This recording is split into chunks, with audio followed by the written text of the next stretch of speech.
What is up, everybody? I was going to play the Arcs on Media opening, and here's my kitty. Thought I had it in there, but apparently it forced it out. So let me try this here. Unprepared. That's on me. All right. Let's try this again, shall we? Maybe. And here you go.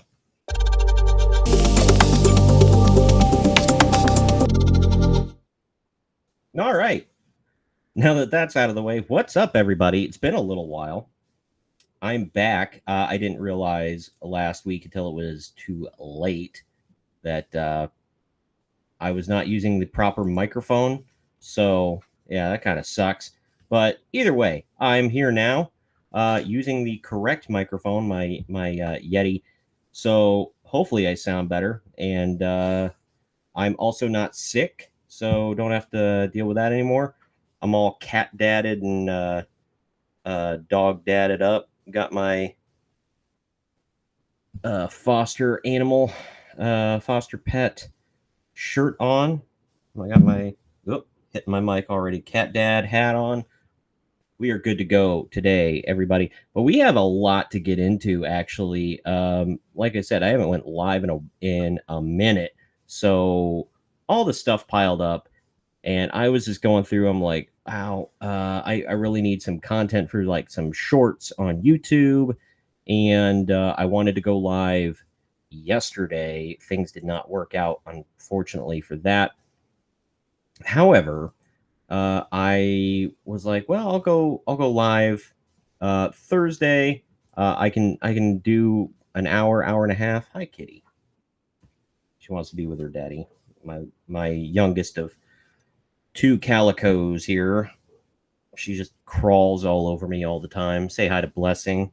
She's at my feet now. Doesn't want to be seen on camera.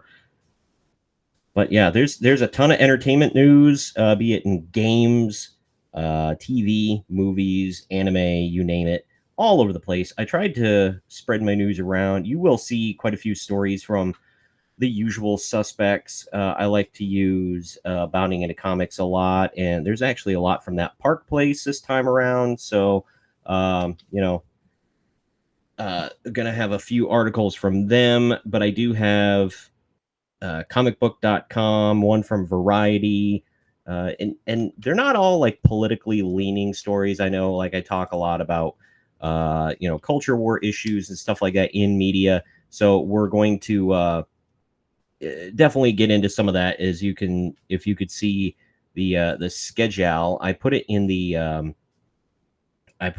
video description. So if you take a look at that, I'm going to see. I'm not really able to share this screen, but I will later. But we're going to be talking. I'm going to try to pound through as many of these giggity topics as I possibly can today. There's Alyssa Mercante throwing out a fight. We talked about it last week. Throwing out a fight challenge to anyone who just like disagrees with her opinions. She called them. I'm going to try to keep it family friendly here, but she called them P words and B words. And said that's why they won't fight her, because that's how we solve disagreements. You disagree with me, come fight me. We went from words are violence to actual violence is not violence.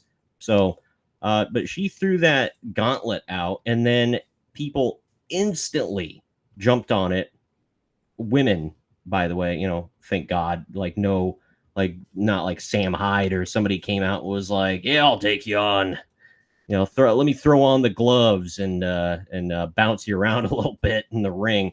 But no, like actual like YouTuber females came out and said, yeah, I'll take you on. One of them actually has judo training, jiu-jitsu training. I think it's judo, has trophies and whatever. And her name's escaping me off the top of my head. The most prominent was Vera Dark, and we'll talk about that. Alyssa Mercante backing down. Gina Carano, her lawsuit against Disney. Disney tried to have it thrown out and said, "Oh, this is all bullcrap." the facts aren't on her side. She's wasting the court's time, wasting our money, blah, blah, blah, blah, blah. And the judge was like, nah. Even in liberal California, the judge was like, no, like, we're going to let this go. We're going to go through discovery and have an actual trial here, a real lawsuit in court. Disney's not squirming out of this one. So good for Gina. We'll talk more about that. The Critical Drinker Edner and Nerdrotic, two of my favorite YouTubers, who, along with the quartering, they inspired me a lot with my YouTube channel.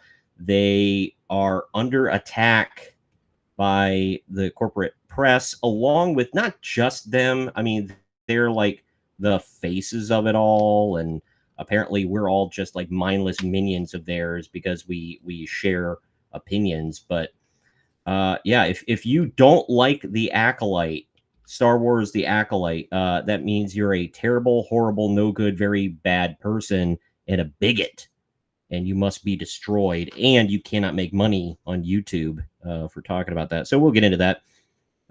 Shocker, Doctor Who ratings are down again.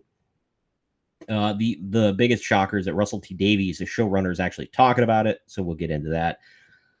Inside Out 2, we do have a couple of good stories, or one of them's a good story, one of them's it could bad, good, bad, indifferent, somewhere in there. Story. Inside Out 2 was a massive success, especially among women. Had a massive turnout for women. We'll talk about that.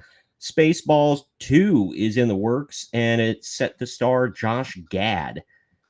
You got to wonder if they're going to parody the latest Star Wars stuff, or if they're going to kind of go their own way. Obviously, Spaceballs is a knockoff of Star Wars, a parody of it. It wasn't really my thing. Like, I like some of the memes from it, but all in all, I like Mel Brooks.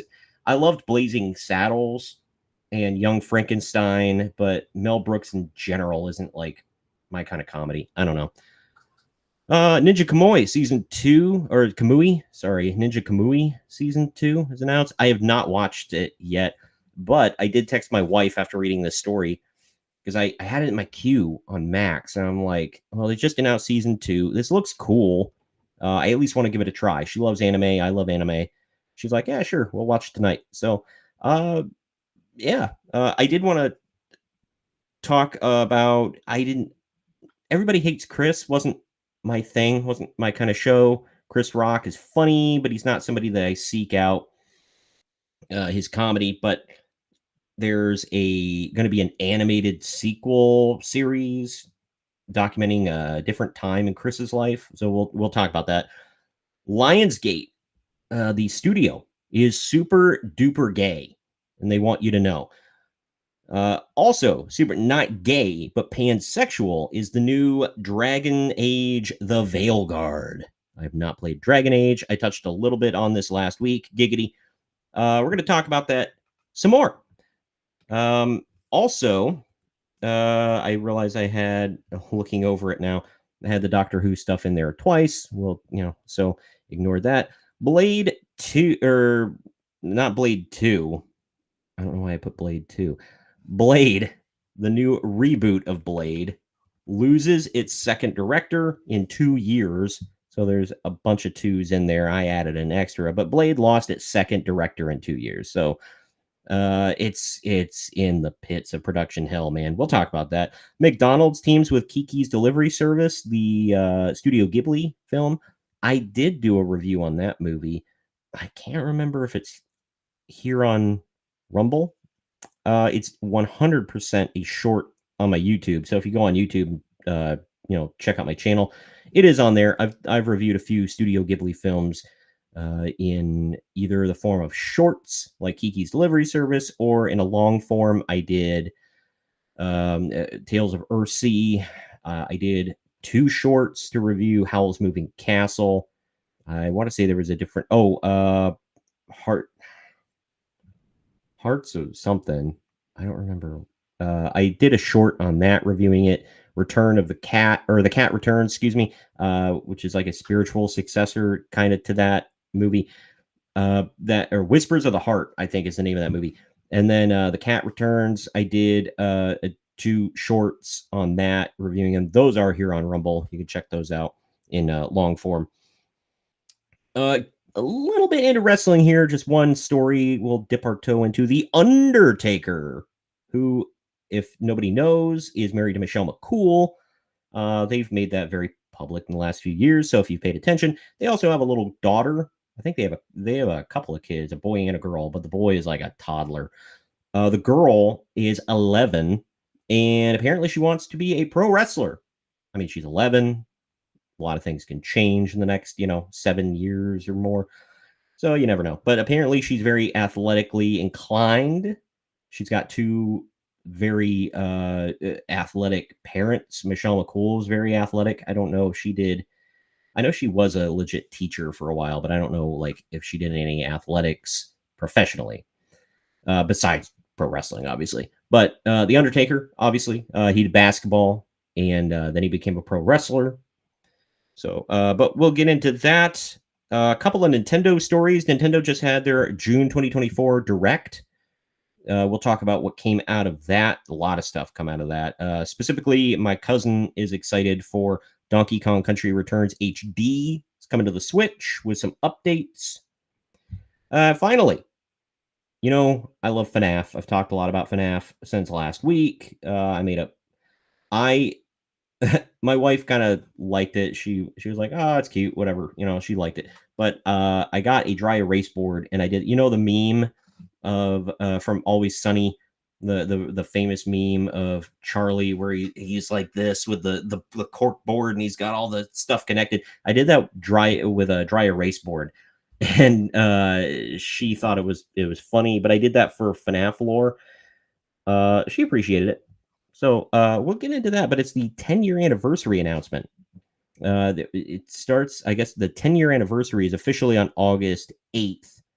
And so the 1st, 2nd, 3rd, 4th, 5th, 6th, 7th, and 8th, so for 7 days in a row, they're going to do major stuff. But either way, we are now 12 minutes in, so let's get into the actual stuff at hand. I did want to mention over the weekend I watched a lot of stuff. The new Kaiju number 8 was fantastic. Big shocker at the end for me and my wife. We were like, whoa, what? So that was cool. If none of you have got into Kaiju number 8, I have a video here on Rumble you can check out where I run down the whole show. I don't get into like big spoilery stuff that you can't find out from the trailer if you watch the trailer. But I did get into kind of what it's about and my opinions on it and all that. It's a great anime, one of the best I've seen in a while. I'm always down for brand new anime that people are into. It's fun. I look forward to it every single week. Doctor Who is actually pretty good. It's second to last of the season. Tomorrow is the final episode of the season. It's I can't remember. Empire of Death is the name of tomorrow's episode. This past one was The Legend of Ruby Sunday. I got my review for that dropping tomorrow. You can watch that before the new episode comes out tomorrow night, and at 7. And the boys dropped 3 new episodes of their new season 4, and it was mid. It's okay. Yeah, I don't know. If for all the stuff, because I did talk a little bit about, it's always been woke. What, kitty? Hi, kitty. Don't you dare jump on my back. Sorry, my cat's like sitting behind me and just like crying at me. But yeah, I mean, the order of the seasons is also the order of how good they are. Last season, I did like it. Had Soldier Boy. I love Jensen Ackles. He was a cool character. Season 1 and 2 were really good. I don't know. This one is just like political wise. I know I talked about, like I said, it was always woke, but so if you're like, oh, it went woke, like it's always been kind of woke. So, but now they're just like not picking at their own side at all. Really, it's very progressive, very very progressive. So it's kind of on the nose. Some of the politics. It's always been kind of like it's not subtle. with anything. But it just gets annoying. It's like the same routine. The conservatives aren't really conservative. They're just looking out for their own interests. By the way, they're also secretly gay because, everybody's secretly gay. That kind of stuff. Homelander is just like a nutcase. That has been a thing. But now he's tired of the fact that everybody is afraid to challenge him, even though he's set that. He has set that precedence. So I don't know. It's okay. I'm not going to tell anybody it's unwatchable because it's not.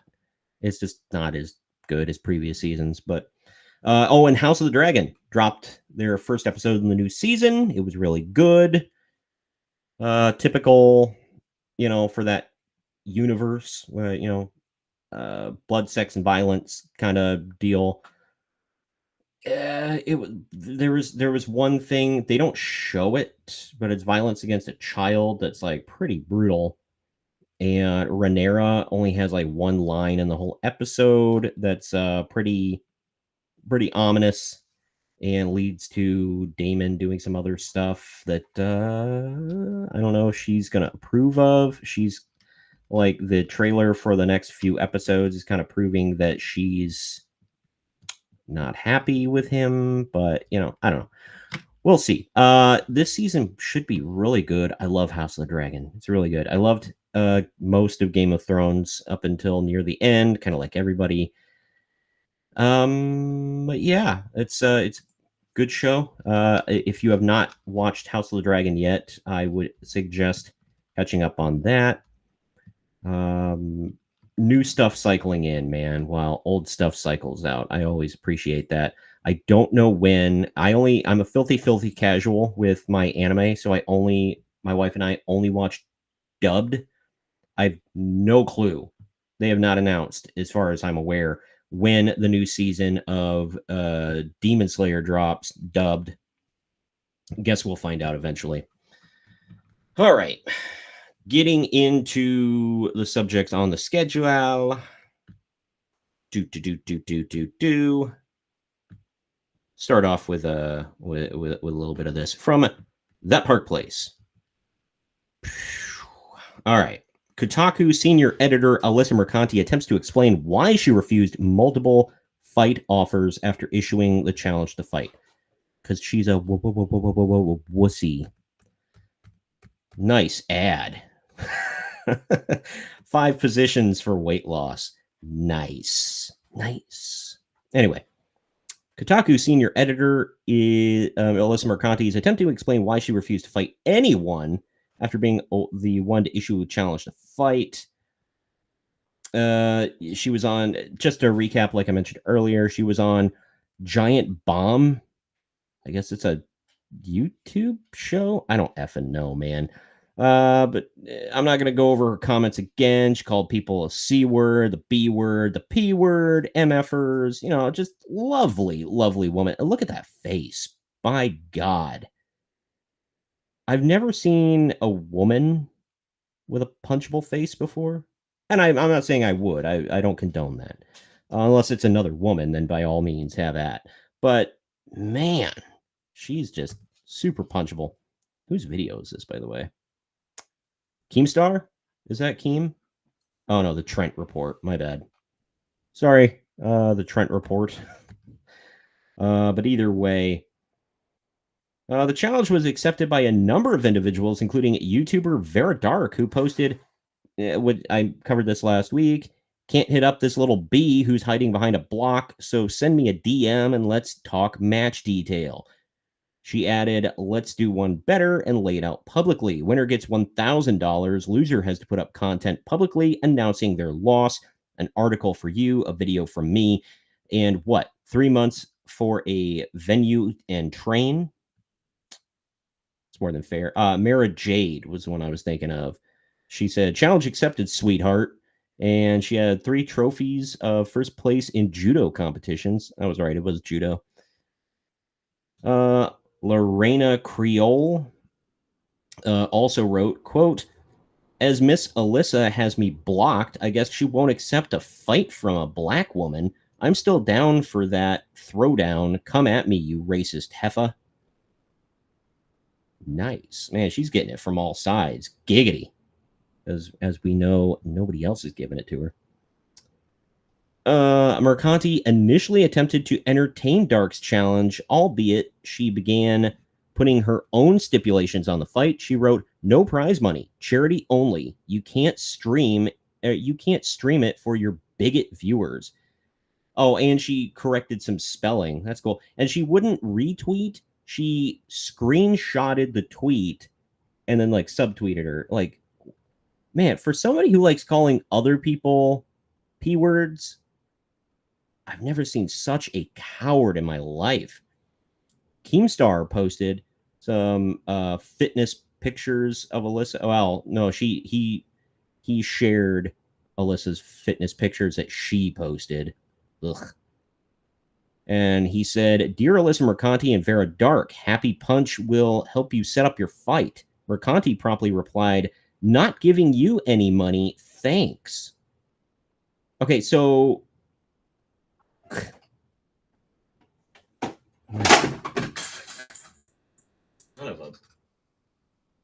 gotta love my cats that won't stay the hell off my desk and keep knocking stuff over. Whatever, just don't knock over my camera.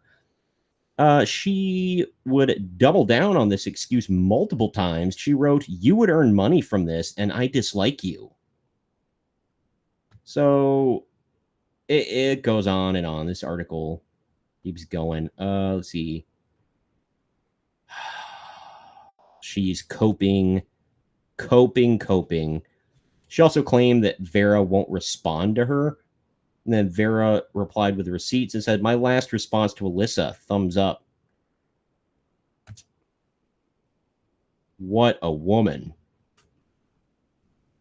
What a just a hero, right? Just an absolute freaking boss. Throwing out a challenge, and then when people accept your challenge, because she was like calling everybody's bluff. They're not gonna actually, accept my challenge. Who the hell would do that, Because nobody, like, the people that hate me are clearly, like, as she said, they're all P words, and they're not going to accept a legit physical challenge. Well, you have a lot of people out there that are tired of you running your damn mouth. So, yeah, you're going to have some takers, man. Some takers that are going to be like, how about you shut the F up? All right. If you really want to get punched so badly, by all means. But then when her bluff is called, then she's, you're all bigots. I can't fight you because you're bigots. You'll earn money off of it. And we can't be having that. Shut the F up. Like, good grief. Nut up, lady. But moving on to a woman that I do like that actually does have testicular, well, figuratively, not literally. Where the hell? Sorry, I'm trying to share the screen for all y'all. And there we go. Okay. Now, this is a woman who actually does stand by the crap she says. Not crap, but you know what I mean. The stuff she says. And she is actually putting her money where her mouth is, literally and figuratively. So is Elon Musk, who said he's more than happy to financially back these lawsuits for Gina Carano. Good for him. I'm not one of those Elon stans where I'm like, oh my God, everything Elon does is so good. I never was that because I know how he is, like, historically. So I was like, I'm not going to sit there and just stand for him like he's, a god among men. But he is incredibly intelligent. He's funny at times. Hi, kitty. And she doesn't want to stay. She just wants to walk over me and cry. But it's he does do, I would say, proportional good to bad. He does more good than bad. Does more good than harm, I'll say. So either way, Judge appears to side with Gina Carano against Disney's attempt to dismiss case. It's supposed to be case, not Cass, but no official ruling announced yet. I'm not going to dog on that Park Place too much because, like, the more I'm pulling these articles and more I'm seeing this, and that Park Place posts a lot of long-winded articles daily. But either way, U.S. District Judge Cheryl Peace Garnett, middle name is Peace? Cool. But she appeared to side with Gina Carano and her lawyers against the Walt Disney Company and Lucasfilm's attempt to dismiss her case. Carano filed her lawsuit against the Walt Disney Company back in February, with suit detailing it as a civil action arising from defendants' wrongful termination of Carano's employment in retaliation for Carano's lawful exercise of her right to speak and express her views. Specifically, defendants under the regime of the former Disney CEO Bob Chapek fired Carano because of her The Posts, on various social media platforms, including X, formerly known as Twitter. I don't know when we're going to be able to drop that qualifier. Carano composed and published the posts while she was off duty and away from the workplace. The suit also alleges defendants terminated Carano's employment and took other retaliatory actions to limit and deny her future employment opportunities, including but not limited to making maliciously false statements about Carano with the intent of damaging her reputation and thus her ability to find and retain work. It also stated defendants treated Carano differently than her similarly situated male coworkers who likewise expressed their personal political views on social media, but upon information and belief, were not counseled or disciplined, let alone terminated. The lawsuit specifically accused the Walt Disney Company and Lucasfilm of wrongful discharge and refusal to hire, and sex discrimination. They're looking for preliminary and permanent injunction relief required defendants to reinstate Carano to her prior position with no loss of pay or benefits. A judgment declaring that defendants' termination of Carano's employment was unlawful and in violation of California law. I'm not going to go through all that. Man, they're looking for $75,000. They want her to get her Rangers of the New Republic show back, be reinstated to The Mandalorian. She's looking for emotional distress damages and the amount to be determined at trial, punitive damages and the amount to be determined at trial, reasonable attorney's fees and costs. She's going for broke, man, literally, and such other further relief as the court may deem just and proper. That's not the best picture of Gina right there, but I mean, you look at her compared to the Alyssa Mercante from the last story, man. That's huge contrast in every sense of the word. It's like they're not even from the same species. You know what I'm saying? Later in the motion, the company's lawyers argued Carano's claims are all barred by the First Amendment. Are they? As the Supreme Court held in Hurley versus Irish American Gay, Lesbian, and Bisexual Group of Boston. The First Amendment embodies a core principle of speaker's autonomy that bars the state from dictating the expressive enterprises what to say, how to say it, and whom to say it through. The state cannot force an employer engaged in speech to speak through an employee whose own views or public profile could compromise the employer's own message, even if the employee does not express her views on the job. So, and it goes on and on and on.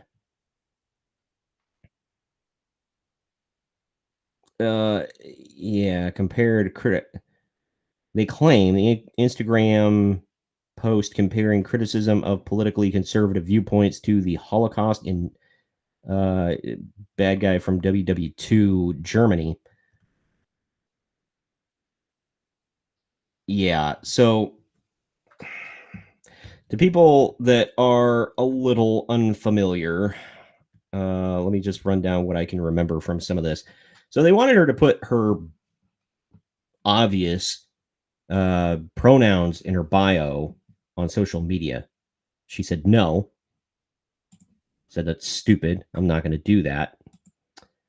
So they threatened her, basically, and she mocked it and put beep bop boop in as her pronouns. And that made them mad because you cannot mock the sacred time-honored tradition of stating one's pronouns publicly. So they put her through like struggle sessions, and they brought in people to tell her how much it made their little tummies hurt. That she doesn't respect putting out her pronouns publicly. She didn't even say it's a bad thing. She didn't tell people not to do it. She just said, I'm not going to do it. I don't care to do it. Whatever. Can't have that.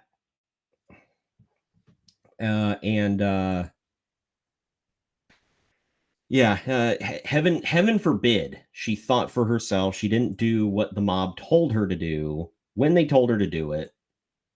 It was pathetic. That was the first strike. The second strike was when, if people don't remember, and I'm sure you all do, during the COOF and the lockdowns and the all the jab mandates and whatnot, people were being ostracized, fired, singled out, and everything else, and told, well, you're a mass, whatever words I'm not allowed to say and still stay on YouTube, and you're basically being called a criminal and everything else, and an ender of lives and whatever, a mass deleter, I should say, and they're all being singled out and called out. People turning on each other, and in certain countries,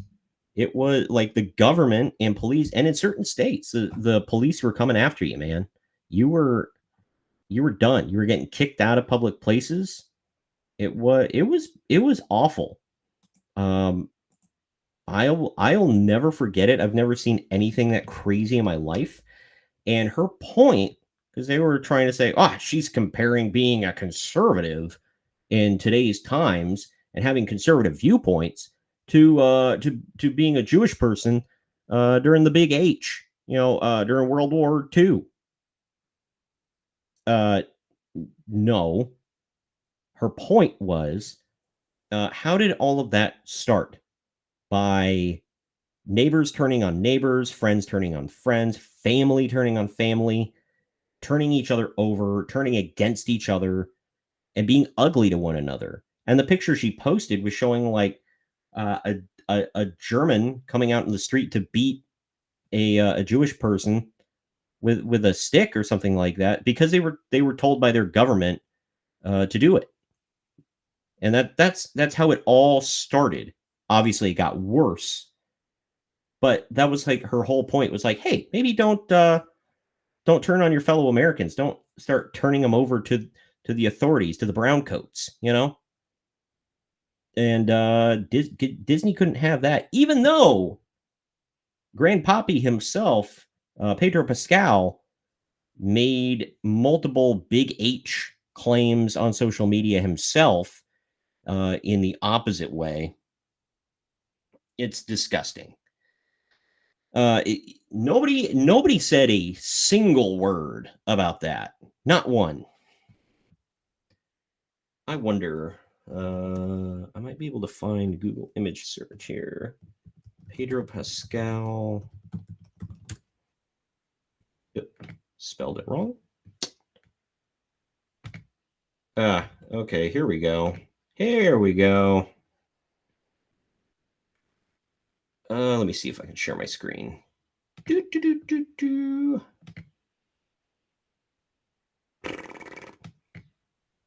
Nope. There we go. All right. Bop. Hashtag This is America. Of course, Pedro Pascal, he/him, in case you're confused.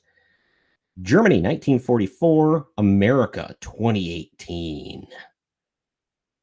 Yeah.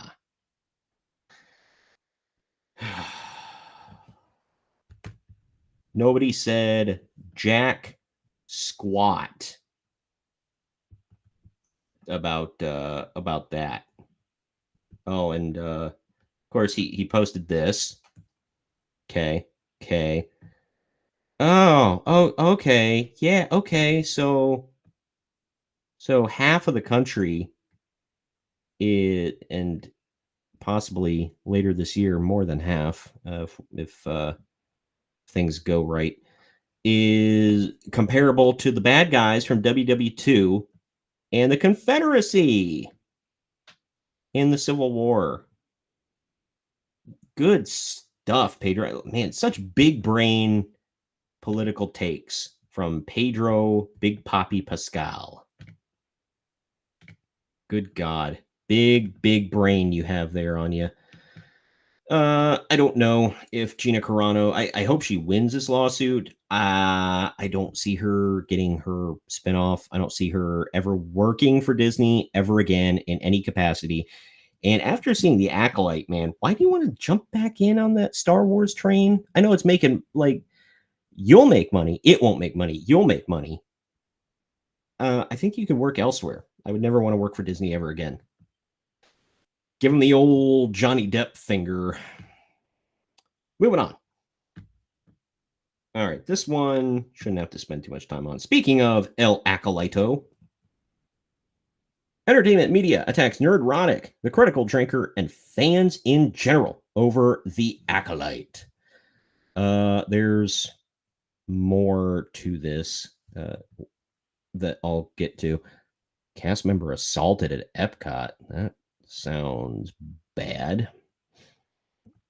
Anyway, so it all comes down to Nerdrotic, where he said, "Hey, Looper, why did you delete the post stating that yours truly and that's Critical Drinker's handle are currently are encouraging hatred and bigotry with our reviews of a poorly written streaming show? The only ones I see doing that are Lucasfilm. Hashtag Acolyte." Some audience members have issues with the show's diversity and LGBTQ+ themes, and those should be dismissed. However, viewers should genuinely examine the legitimate criticisms The Acolyte has received. Cultural critics like the Critical Drinker and Nerdrotic have dubbed the show lore-breaking for its recent revelations, but their commentary isn't productive. Rather, Oh, okay. It's not productive, you see. To say that it's lore-breaking and saying, why are there no white men in this show? Like, none. Like, it's very intentional. Like, if it's like not that many white guys, I never notice. I don't care. But when you notice there's like none, it's a little weird. But yeah, let's finish this up real quick. But this is what Looper deleted, by the way. Productive. Rather, it encourages bigotry and hatred over a show that's just getting started. As always, rage bait and review bombings distract from actual criticism. In particular, episode 3 has proven to be controversial, and perhaps rightfully so. Oh, well, at least they qualified. Oh, you know, there's some criticisms that are okay. Some, but you know, if you don't like the pronouns and the lesbian witches being shoved down your throat, if you don't like the breaking of the lore, if you just don't like the bad writing, those should be dismissed. You know, just screw you, screw these people who have way more viewers than you. Just screw them all. You know, how dare you? My God, just the sheer. I don't even know the sheer effing hubris, I'll say. Let's see. Drinker's review of the latest episode of Acolyte has 2.7 million views, as Benny Johnson points out in his video on this, which you can watch below. That's more than the Drinker has followers. And Nerdrotic's review has 1 million views. Looper doesn't have a review on this channel to compare these with, but all of its recent reviews, as in within the past 2 weeks, have at most 150,000 views. And that one was about Sean William Scott. The frick? Why? Stifler? Its only recent Acolyte video has 11,000 views. Yeah, because people know it's trash. I refuse. I can't even bring myself to hate watch it. I haven't, and I'm not going to give in. I can't even hate watch this garbage. I hate watch The Rings of Power. I had fun crapping on it, and kind of like it was cathartic to me because it made me so angry. So I'm gonna do it again with season 2. Unfortunately, I might do a week-to-week breakdown like I did with Doctor Who. I'm doing that with Doctor Who, but I can't do it with this. I just can't do it. It just looks so bad. I don't want to be that angry and be put in that bad of a mood every week. I just can't. Doctor Who is as low as I can sink with that one. And that's like I can find some positives in each episode. I couldn't with the Acolyte. It looks like just pure dreck, just dumped out onto the screen for us to lap up. I can't watch it. And look at this. The Drinker tweeted, Star Wars toxic fans keep proving they're the franchise's biggest problem. Explained. No author is listed. I wonder why. He says, if Star Wars fans are the problem, then the Acolyte is definitely a solution. Good grief. Blame the fans. That always works. Oh, yeah, wait a minute.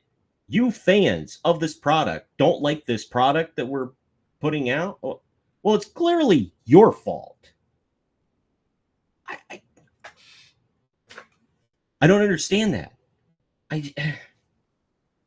When restaurants put out food and they don't do well, like nobody orders it, or they get complaints about it, they discontinue that food. They don't just keep making it and putting it on the menu.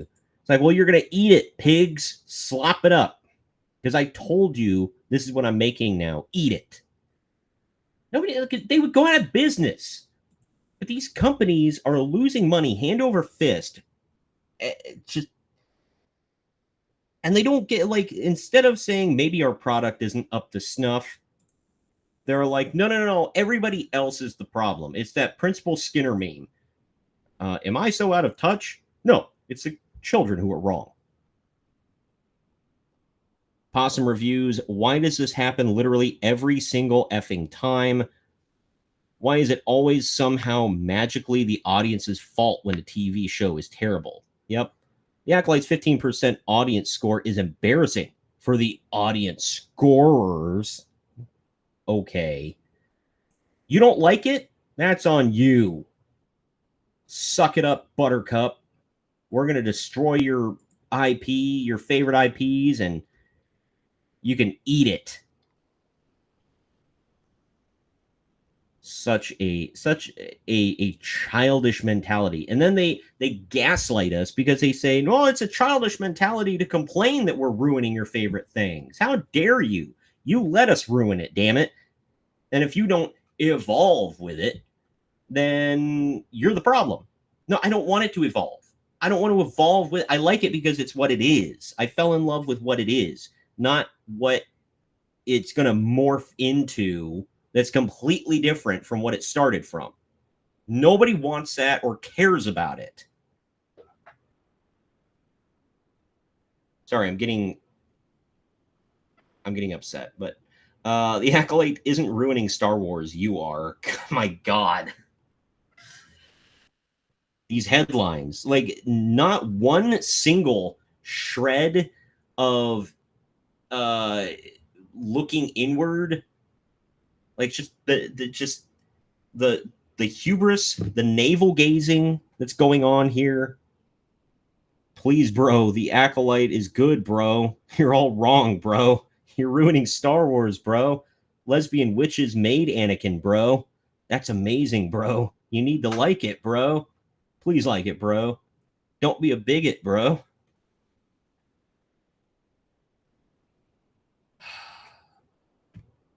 It's infuriating, the level of cope and seething that they're doing. And it's not going to win them one single effing viewer. Not one. But whatever, keep it up. It's going to die, and it's good. At this point, it is good that it dies. Moving on to something else that infuriates me, because I like torturing myself, you see.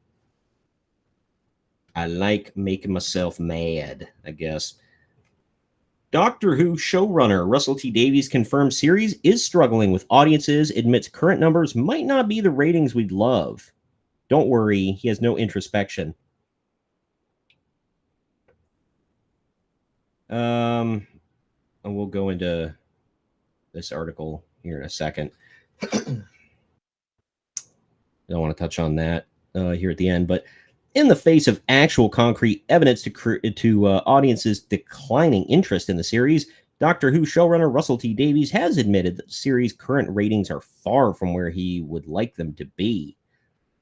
Per actual reported numbers from UK television viewer data aggregator Barb, the latest Doctor Who series has been, to say the least, struggling to find its footing. And kind of goes through the numbers there. Yeah, here's the latest. This one stopped at Rogue. These are different since then, but yeah, look at this overnight. Let's look at the altogether's. 4.01 million for Space Babies. Some dropped out for 3.91 million for The Devil's Cord.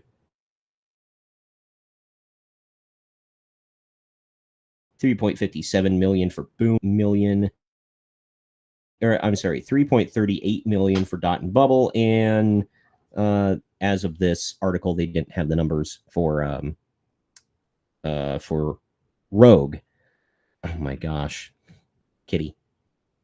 I know. That's my boy. He heard Daddy talking into the mic, so. But yeah, this is, don't put your butt in the microphone. That's rude. Or I mean the camera, not microphone. Spaceballs is doomed.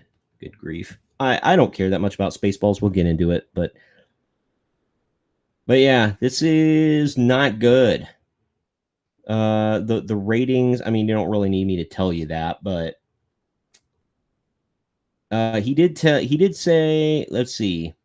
I never thought it was possible, to be honest, the showrunner admitted, but according to the people who juggle the numbers, all targets have been reached and exceeded. How low are your targets, bro? The BBC are running around like mad things. Okay. British people, am I right? But he says the future of Doctor Who is still up in the air after the season. Gross. 2-part season finale, blah, blah, blah, blah. He was talking about that they hit their key demo or exceeded their key demo, which is the under 30s. Cool, I guess. But, you know, the ratings suck, man. There you go. For second time this season, Doctor Who posts worst overnight numbers in franchise history. Let's see what they are. Scroll down to what we care about. Here we go. Rogue still isn't posted yet for the total number. But yeah, pretty bad. Boom was the worst. Jeez. It ticked up a little bit. after a while. But Legend of Ruby Sunday, 2.02 million. Damn. That's not good. Not good. Believe me, not good. Yeah, Doctor Who numbers are just awful. And this is a two-part this is a two-part season finale. Posting worse numbers than the 2022 Easter special, The Legend of the Sea Devils, each having pulled just 2.2 million viewers for their respective premiere window.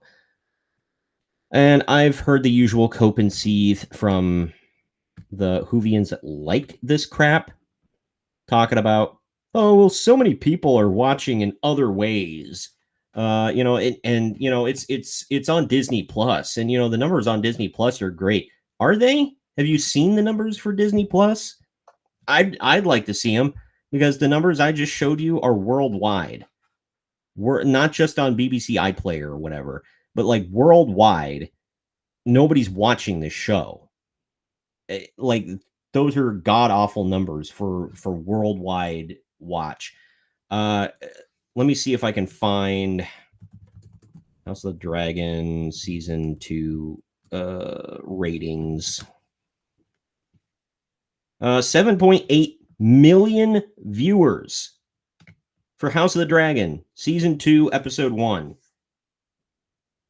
Doctor Who hasn't broke 4 million, and they made this big deal out of going to Disney Plus. They were on BBC iPlayer. They can't even break 4 million. They're lucky if they break 3 million weekly now. And I highly doubt when they finally come out with the final numbers for Rogue and the final numbers for this past episode, they're not going to hit that.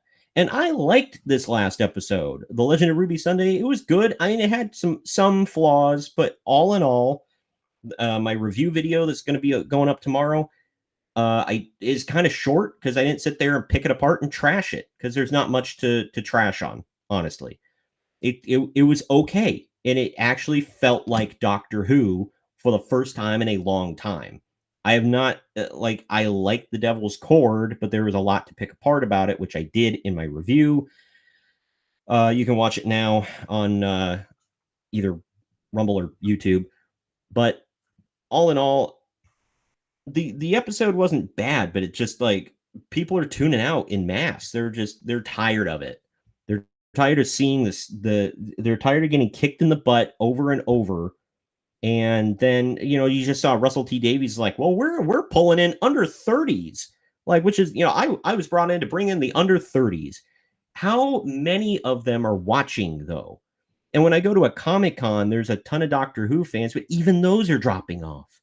I remember when Matt Smith was the Doctor and Stephen Moffat was running things, I'd see so many cosplayers showing up dressed like Smith, and I'm talking men and women. Smith, Tennant, like classic Doctors. I'm seeing, if I see anybody cosplaying, it's like classic Doctors now. I've seen a couple Tennants. I haven't seen hardly any Matt Smith cosplayers recently, because he's been gone for so long. Nobody's cosplaying as Jodie Whittaker. I saw like one person. I was like, well, that's daring. A white, I think it's because she was a woman, but a white woman was wearing one of Trudy Gatwa's outfits. It's that one with the orange shirt and like the plaid, whatever, the tweed. She wore that, and I was like, oh, okay, well, whatever. But that's about it. Nobody gives a damn. Like, after Jodie Whittaker stepped out of the role, they were like, it's poof, she gone. Nobody cares anymore. She was bad. Her writing was bad from Chris Chibnall. It was awful.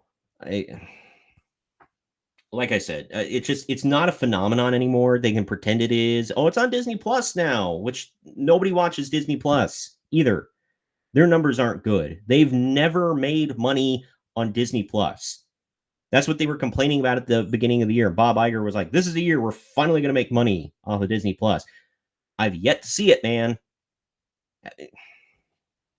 What new stuff do you got that's going to bring people in? Because they might actually make money off of it. I will say now, come to think of it, because they folded in Hulu content, so they'll be like, oh, people are watching Disney Plus now for Hulu content.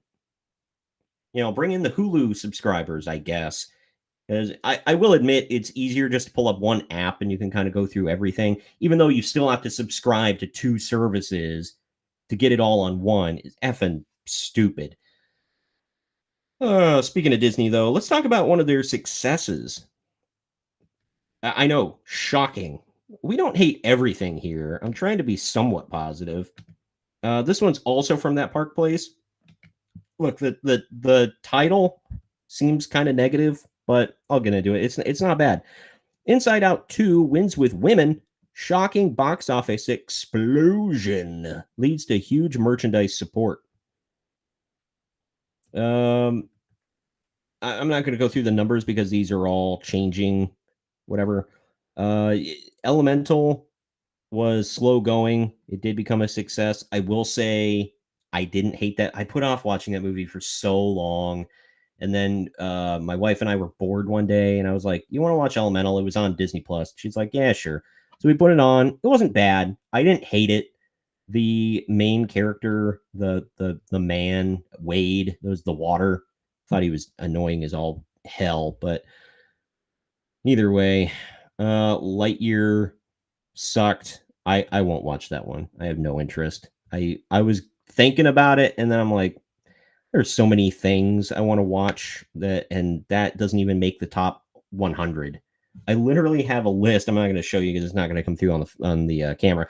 I have a list on my phone of like movies from the 80s and 90s and really early 2000s that I want to watch with my wife that I've never seen before. She's never seen before.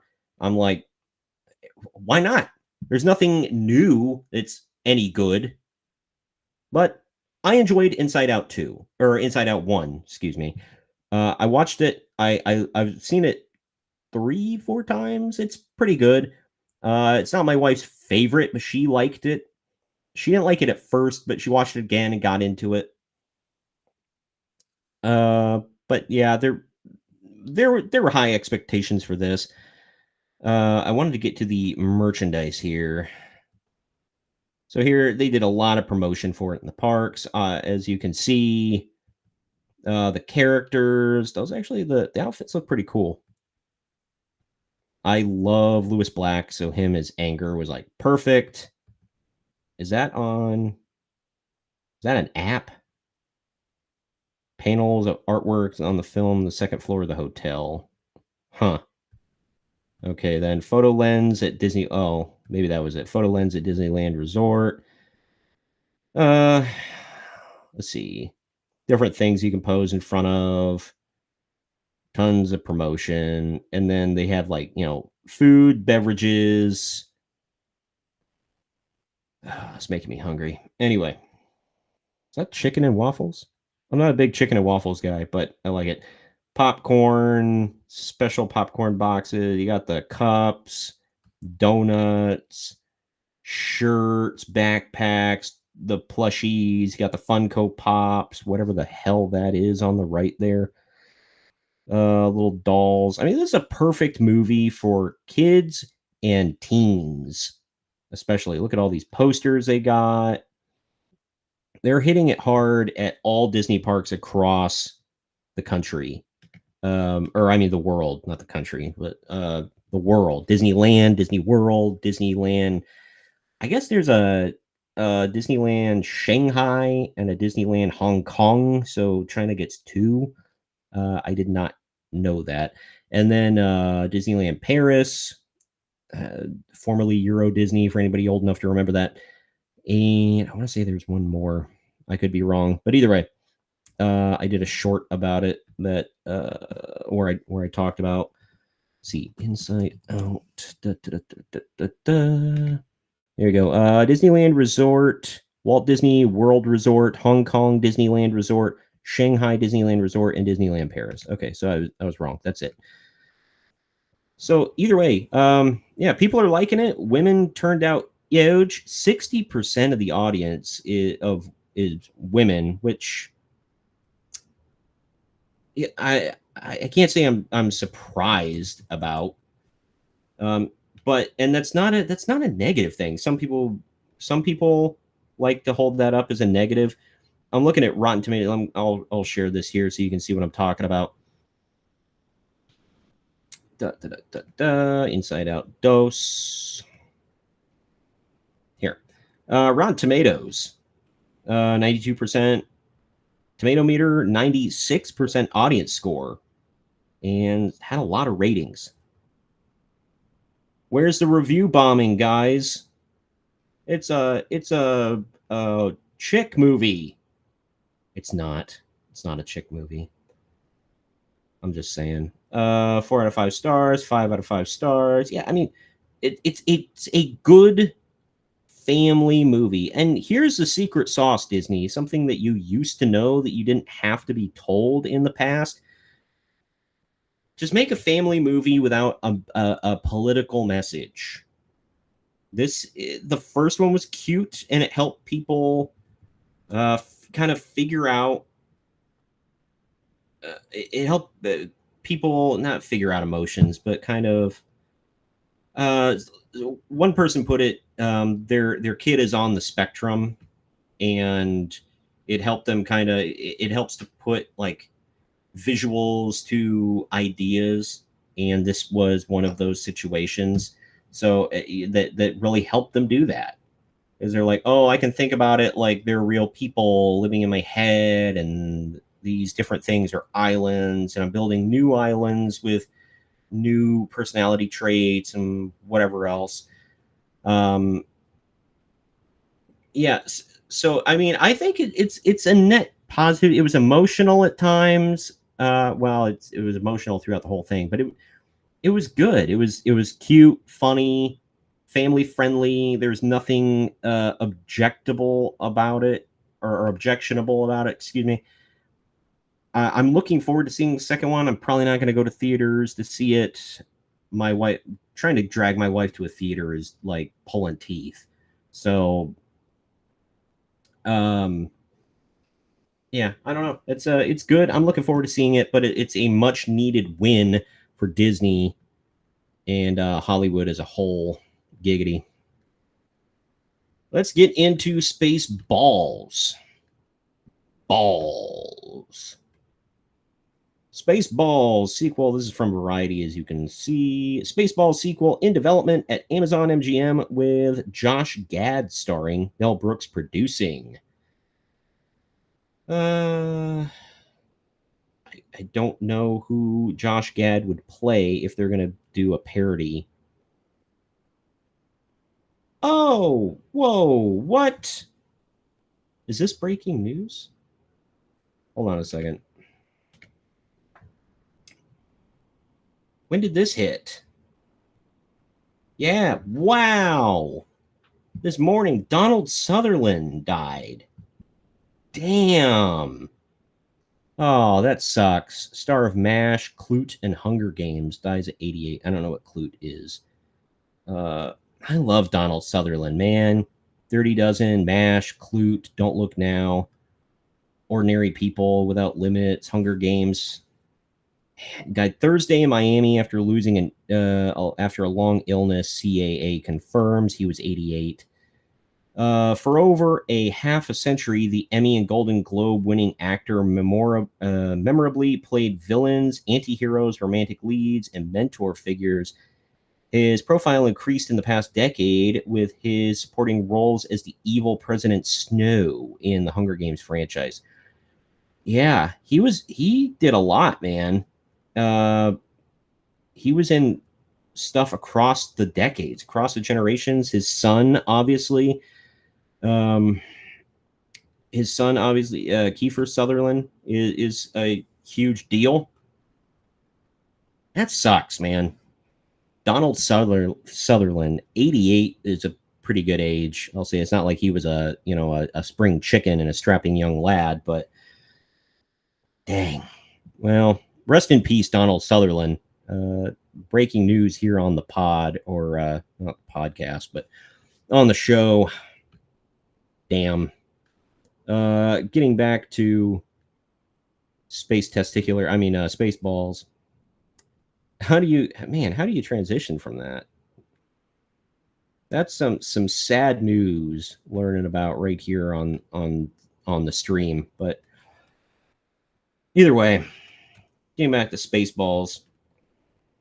Spaceballs sequel in development at Amazon MGM with Josh Gad starring Mel Brooks producing. A Spaceballs sequel is in development at Amazon MGM Studios. Josh Gad is set to star and will produce alongside Mel Brooks.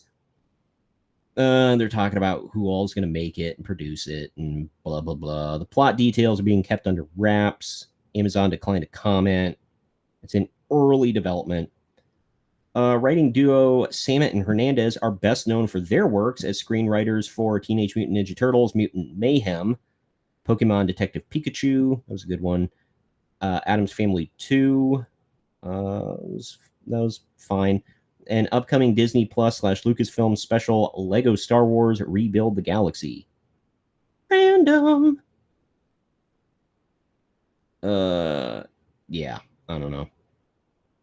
The original 1987 MGM film Spaceballs starred Bill Pullman as Lone Star, John Candy as Barf. For those that don't know, Lone Star was Han Solo. Barf was a giant dog version of Chewbacca the Wookiee. Daphne Zuniga as Princess Vespa, Princess Leia. Rick Moranis as Lord Dark Helmet, Darth Vader. And Brooks as President Scroob, who's the Emperor, and Yogurt, Yoda. The space opera is a parody of both Star Wars franchise and other popular sci-fi franchises like Star Trek and Alien. I didn't watch the whole movie, so I can't really comment. So, yeah. So I don't know where they're gonna go with Gad as a star. I don't know who he would play. I mean, Bill Pullman was a good stand-in for Solo. The female lead was a good stand-in for Leia.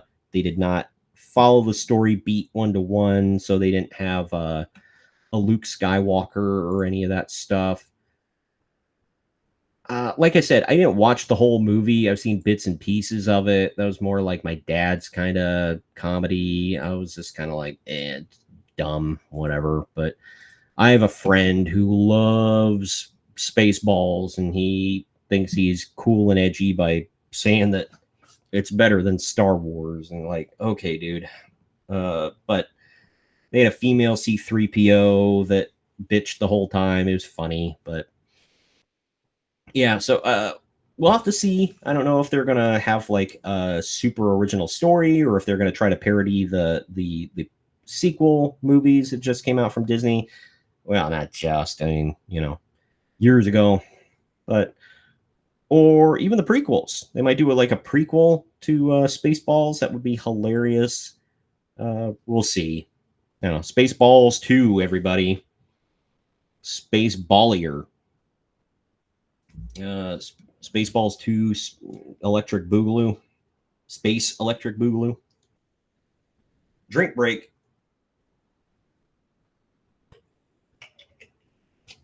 Trying to hydrate. All right. While we're paused here, pause for station identification. I did want to, because I finally figured out what I was doing wrong for Rumble. Please subscribe to Marks on Media. If you go to rumble.com/C/Marks on Media, here you can see, hey, there I am. I'm live right now. And I've got all this content, more stuff coming in the coming days. Here's all my see right there. I got Kaiju number 8, the next great anime sensation. All my Doctor Who reviews. Some of these uploaded out of order. I that was on me. So yeah, plenty of stuff. I don't do shorts. Like I used to compile my YouTube shorts into one long video. I try to keep them somewhat like in the same vein, like if I'm doing movies or TV or games or whatever. I don't do that anymore because I try to save all that for subjects here on the live show. Gives me more to talk about in depth. In my shorts, I just hit the high points, give a quick opinion at the end, and move on. Ask, what do you think about it? Comment down below, blah, blah, blah. So if you're on YouTube, you're seeing it twice. You'll see it as a short, and then you'll see it in long form. Hear my opinions more in depth on here. We got plenty to go through, so I'm going to hit that. If you're on YouTube, or if you want to subscribe to me on YouTube, please do. It's youtube.com/@main-event-marks. I do still cover wrestling. That is my main event marks channel and playlist and whatever. Unfortunately, Greg passed away. My loyal co-host, best friend. He hosted the Main Event Marks podcast with me for it was going on 3 years. He passed away this past December, and it was really unexpected, really sad. Just not going to go into detail, but his friend, because he lived out in California and I live here in Ohio, and I got a call. Oh, messing up. Hold on. During worst possible time. See if. Hold on a minute. I hate this camera. Hopefully I'm still live. I appear to still be live. There we go. Plug her back in. Hello? There we go. There we go. Whoop. Maybe. It fell. Oh, God. All right. Technical difficulties. My bad. Well, it's not really my bad. I didn't do anything. It's this camera. I thought it was a good purchase when I first got it. Now it's, oh, look at it. Look at it. Just look at it. It's flipping out on me. All right. Am I still on? Look, I'm going to assume that I'm still on the same Yeti microphone. I'm not going to change it. Okay. Anyway. Getting back to what I was talking about. Yeah. So anyway, we did the Main Event Marks podcast. He talked, he's in some of the main Marks on Media stuff. But mostly we did the wrestling show together, retro wrestling podcast, all retro, nothing current day. We would mention current day here and there during the podcast, but we reviewed old shows or did breakdowns of periods in time or breakdowns of like career retrospectives and stuff like that. And all that is on the YouTube channel, and most of it is on Rumble, not all of it. So yeah, go check that out. If you're on X, please give me a subscribe, man. Or if you want to subscribe to me on X, you can follow me. It's @main_event_marks. On YouTube, it's it's youtube.com/@main_event_marks. And then on Rumble, you can either go rumble.com/C/main_event_marks, or if you want to see the Marks on Media stuff, it's rumble.com/C/Marks on Media. So either way, everything seems to be fixed camera-wise, thank God. Hopefully it stays that way. But getting into next story here, I paused enough for station identification. Already talked about Spaceballs. Let's get into Ninja Kamui. This, like I said at the beginning of the show, I haven't watched yet. I'm going to watch it tonight. Pitched it to my wife, and she's all down for it. So, update. Ninja Kamui Season 2 to do, works. you know, how impressive it's been. Ads, man. I don't care about soccer. If you're not from the United States, sorry, I'm not going to call it football ever. But either way, update to their earlier story. I'm just going to read the update here. Senior Vice President, Anime and Action Series / Long Form at Warner Bros. Animation Cartoon Network Studios. Man, what a long-ass title. Can you fit that on a business card? Jason DeMarco revealed on Blue Sky that Ninja Kamui Season 2 has not been announced. Has not. All right. That sucks. Ninja Kamui is now in the works at on Season 2, according to an announcement hidden within the Ninja Kamui Shinobi Origins launch celebration. Is this the original story? Okay. Yeah. Okay. So they added that little blurb up at the top there saying, oh, everything below this is bullcrap. Man, what clickbait, eh?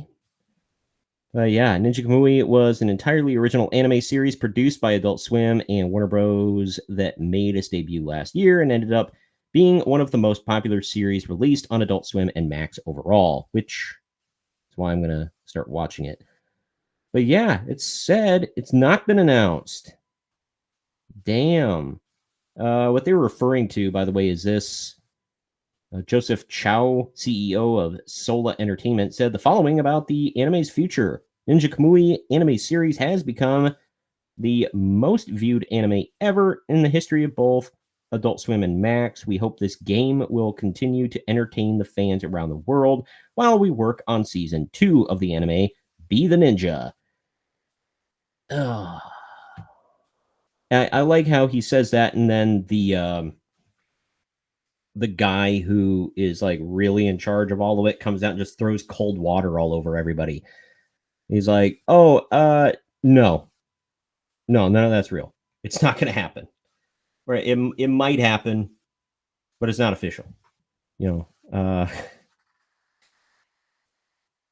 don't let anybody get excited, man, at all. It might happen, might not happen. Go F yourself. So either way, that's a short one. Ninja Kamui Season 2. We have no idea.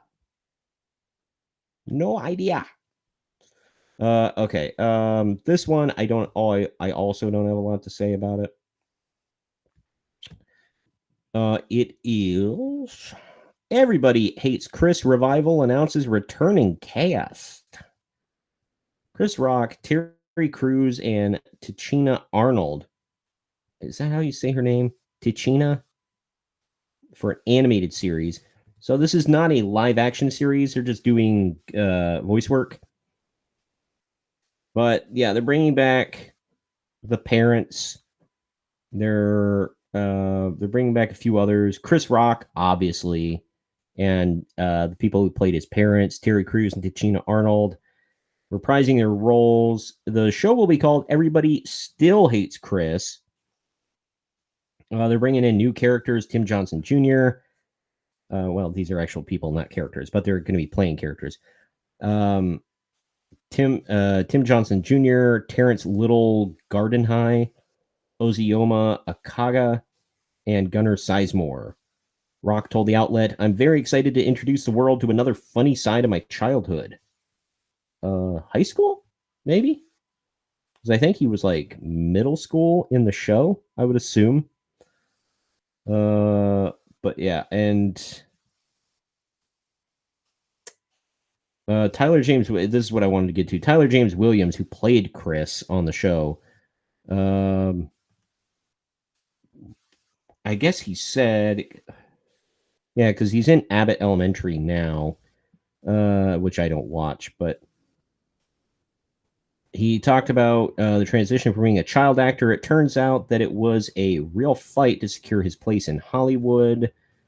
Quote, I had to fight for my career to survive, and I feel like that wasn't the case, and I feel like if that wasn't the case, I wouldn't have gone as hard as I did, Williams said near the beginning of the interview. Quote, I was fighting for staying power, fighting to say that I wasn't just a cute kid who could land a joke every now and then. I didn't really start to feel stable in it until we did Detroit. But he ended up doing voice acting. He said that helped him because his voice was dropping. It kind of helped him get more comfortable with that. He said, I was trying to make that transition from child actor to adult, and the voiceover space allowed me to do that because I sounded older than I was until I was able to have my body and face catch up. But he did not say whether or not he's returning. He didn't say anything about that. I mean, he just said he's a child actor, or I mean, he's a voice actor. So, I mean, it seems kind of perfect. I would give him another job. He's still doing the same. Everybody hates Chris, but I don't know. I don't know if this needs an animation revival. You'll have to let me know what you guys think about it. I really don't have much of an opinion. Like I said, I didn't get into the original show, so this has no appeal to me at all. But they got the parent actors returning, so there's that. But not sure yet for Chris himself, or, Chris from the show. All right. We're going to start getting into some more hard-hitting stuff right here. I'm joking.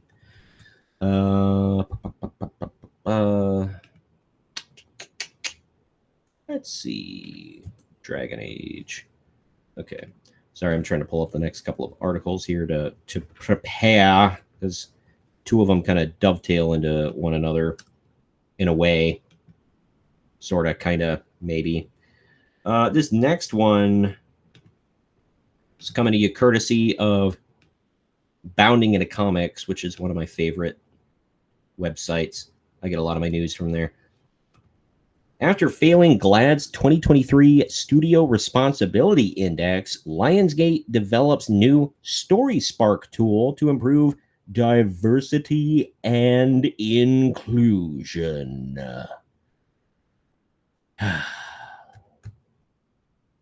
Yeah. So last year, Lionsgate was the only film studio who received a failing grade during GLAAD's annual of Hollywood's LGBTQ representation efforts. Okay, so basically, just to zip through this as quickly as possible, giving you the cliff notes. GLAAD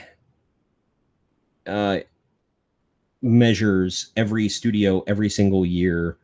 How many gays, lesbians, bisexuals, transgenders, whatever do you have in your shows and movies? How many times are you mentioning it? How are they represented? Are they good people, or did you make them villains? Yada, yada, yada. And you've got to have a ton of LGBTQ, LMNOP, EIEIO, plus, plus, minus, divided by sign, ampersand individuals. You got to cram them in there, man. Whether you want it or not, you got to have them backstage, and you got to have them on screen and represented positively. They can't just be villains or represented in any like horrible light. No. They just got to be. They got to be there. They got to be either good or neutral. They would prefer if they were heroes, but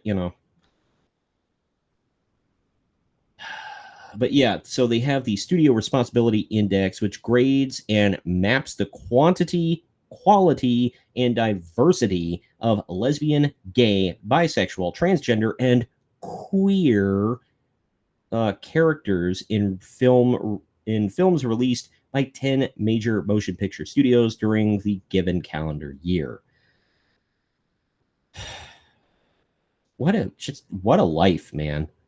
I can't imagine auditing anything for how many characters do you have that sleep with the same sex? How many characters do you have that think they're the opposite gender? Like, it blows my mind that anybody watches media that way. Like your life here in America is way too cushy if that is what you're doing. That is a paid position to do that. It's nuts. Like, makes me physically angry. According to the group's 2023 report, the only major studios to receive a poor rating, or the only studio, only one, was Lionsgate, due to them having produced only one LGBTQ inclusive film out of the 6 total that they made the previous year, Clerks 3. Oh, God. Don't have enough hot man-on-man or girl-on-girl action. Can't FAP. 2 out of 10. And then these weirdos will turn around anytime we're like, hey, how come every movie, show, and game you're turning everybody ugly? Like, we can't just have beautiful people anymore. Or how come everything is gay and lame now?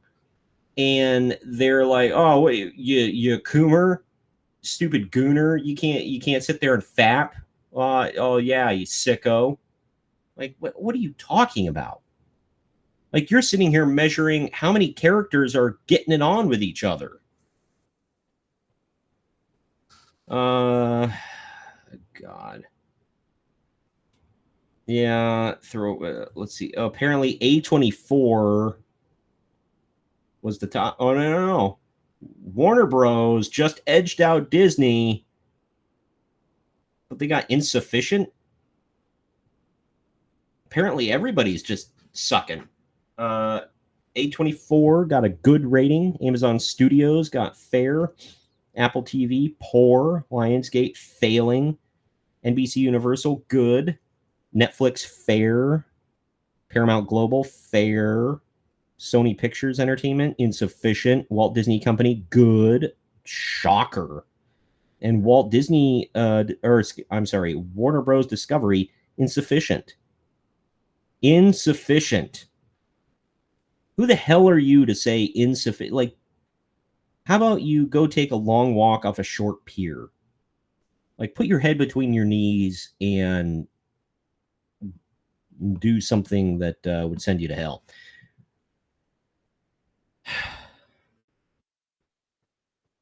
Now, as a result of the commendation from GLAAD, Lionsgate is taking a big step in increasing just how diverse their projects will be in the future.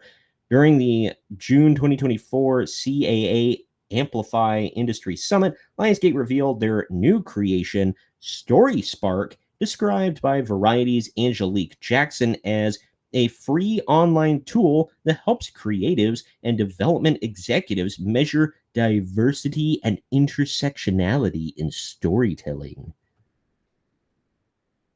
The studio describes Story Spark as a filmmaker first and creative driven, and what the hell? I don't have a subscription to McAfee.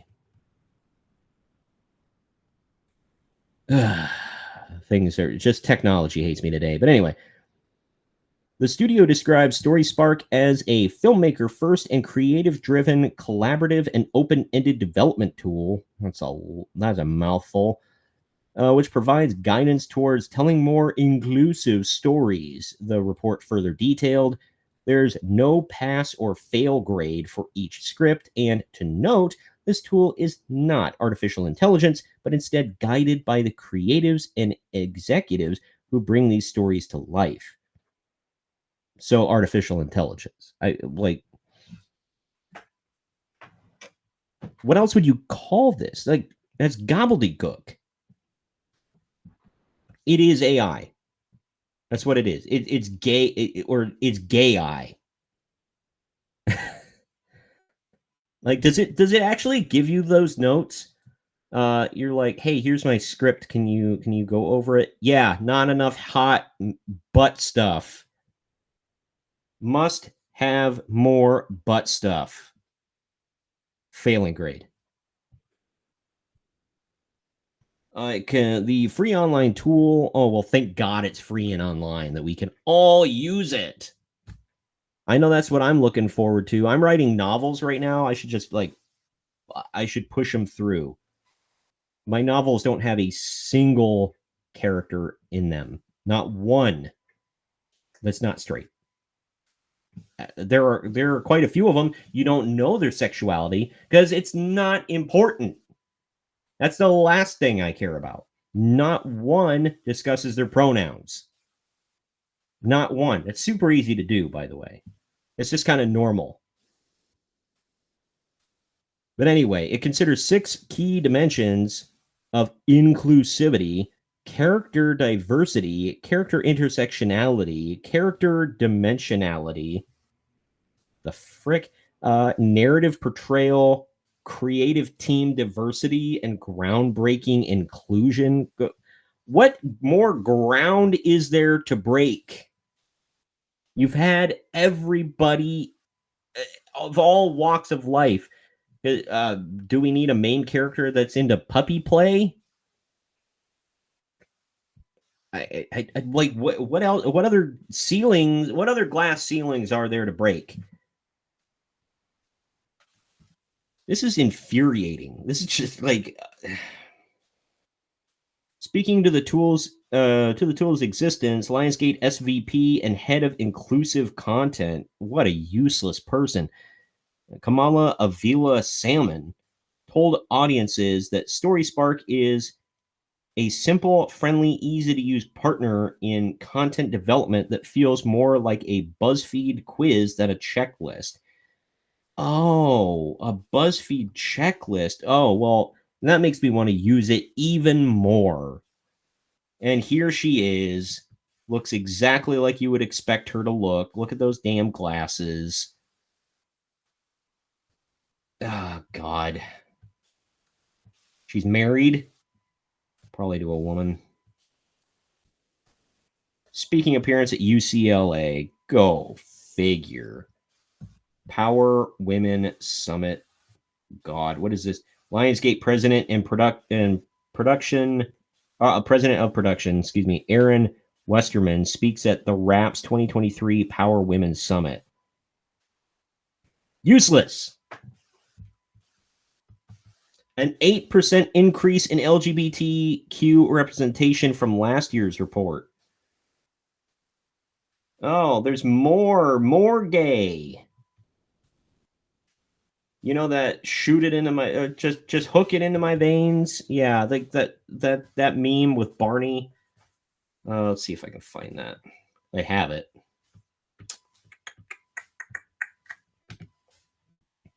Where's that? Nope. Here we go. Yeah, but it's here we go.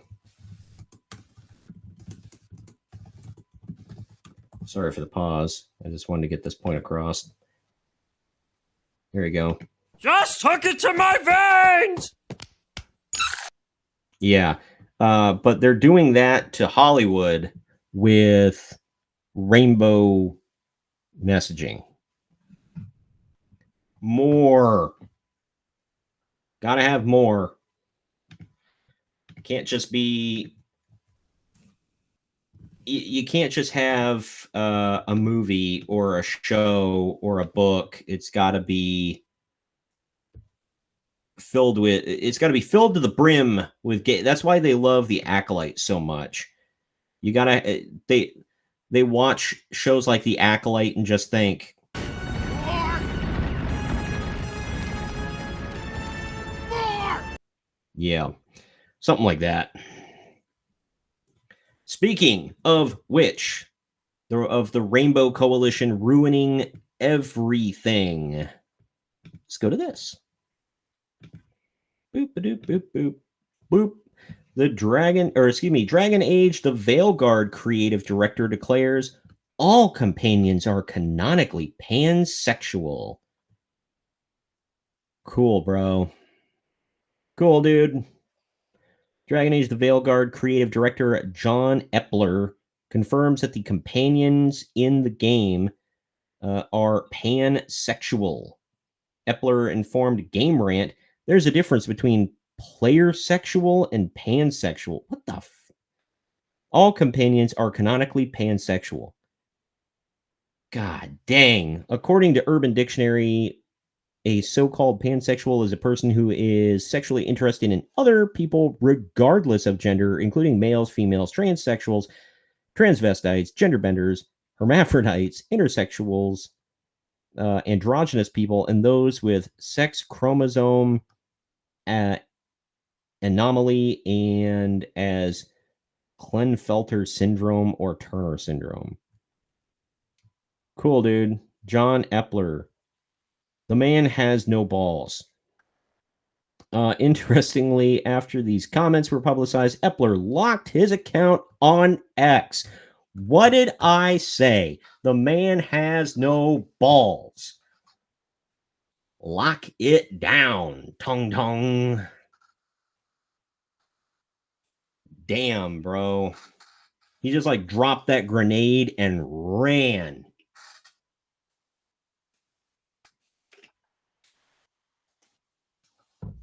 Going back to Alyssa Mercante with that one.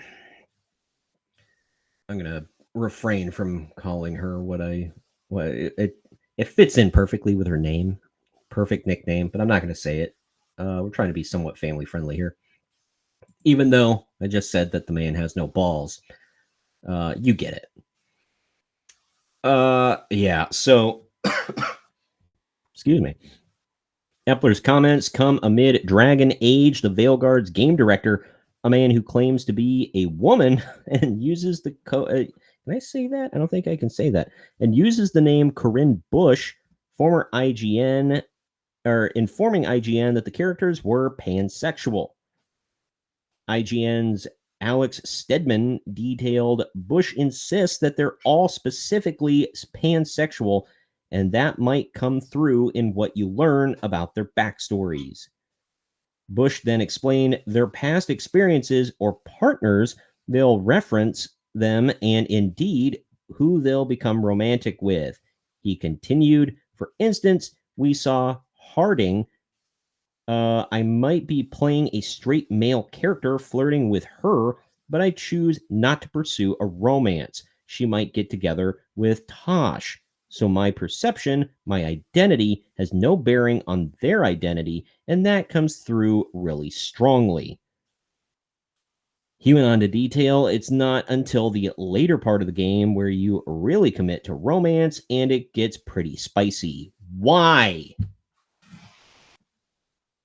That's just what I want to know. Like, yeah, it does kind of have to do with the pansexual thing, but in the grand scheme, just why? Why does it get really spicy? Why is this a thing? I'm playing Dragon Age. I'm not trying to goon over here. I'm not trying to shake hands with the president while also playing Dragon Age. Like, what the actual F are you talking about? People who play games for that kind of stuff are weird. And there's a huge difference between us, because as they'll sit there when we're like, oh, well, these characters are just ugly. Why do you keep giving us ugly characters? Oh, what, you can't fap to it? No, dude. I don't like to look at, like, androgynous, ugly people all the time. And you're doing it on purpose because you're an androgynous, ugly person.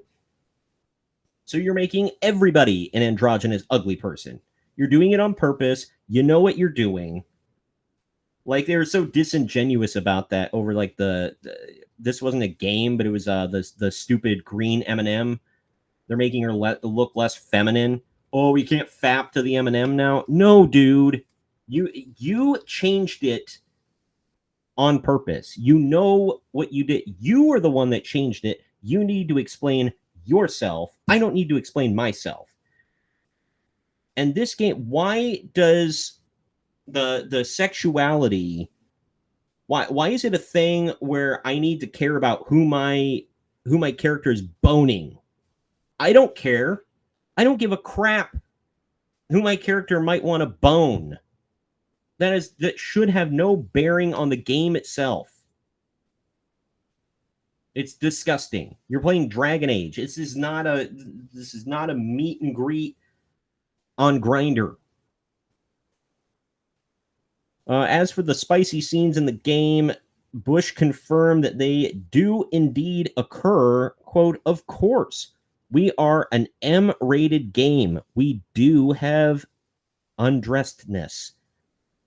He elaborated, our companions, we want them to be relatable and fully realized so they can get spicy, but in a way that I think people will actually relate to. Some of them are more spicy than others. Just like real life, our companions have such diverse personalities. Some of them are more physical, more aggressive, and some of them are more... We have a gentleman necromancer, for instance, that is more intimate and sensual, he concluded. God dang it, man. It's sick. It's a mental sickness. These people just have to just jackhammer all of this garbage into everything. Just leave it the hell alone, man. Oh! Ew! Dude!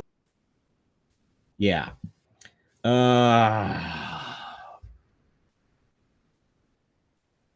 Like, it's got me just worked up and frustrated because, like, none of this should be occurring. Like, I will admit, I haven't played a Dragon Age game yet, but I've heard from other people. I've not heard from other players of the Dragon Age games. You could get fully in the buff and just start jackhammering each other. Like, why are you getting on a game to do that? You freak. You absolute freak. Like, effing gross, dude. Grow up. And, the kind of people that want to play these kind of games or want to make these kind of games, are you shocked that it's that person? From the description of that person, I kind of want to look up what they look like. I have a picture in my mind. I have a picture in my mind of what they look like. And I can guarantee I'm right. Is this... No, okay. I will say I'm a little wrong. But here we go. That's what they look like. They're at least, female presenting. Like, they could pull it out. Is that the same person? That does not look like the same person. Maybe just weird angle. I don't know. Yeah, definitely. Okay, so they do not look like... Now, there you go. They don't look like what you'd think. They at least tried. Because I was expecting, like, multicolored hair, overweight,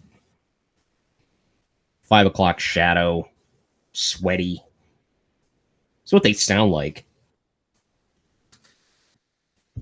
My God. And I'm not like, the picture of health and some like beautiful man or anything, but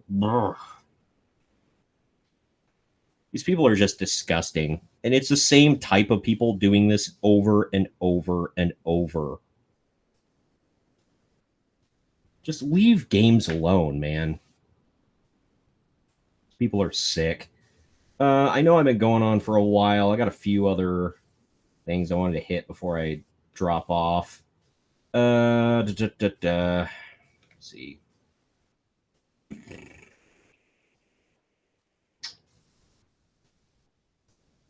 There were so many stories here. It was a little difficult to kind of pull them all up at the same time.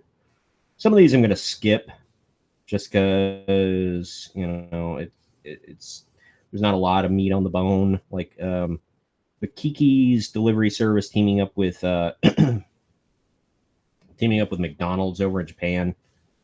Not a lot to it.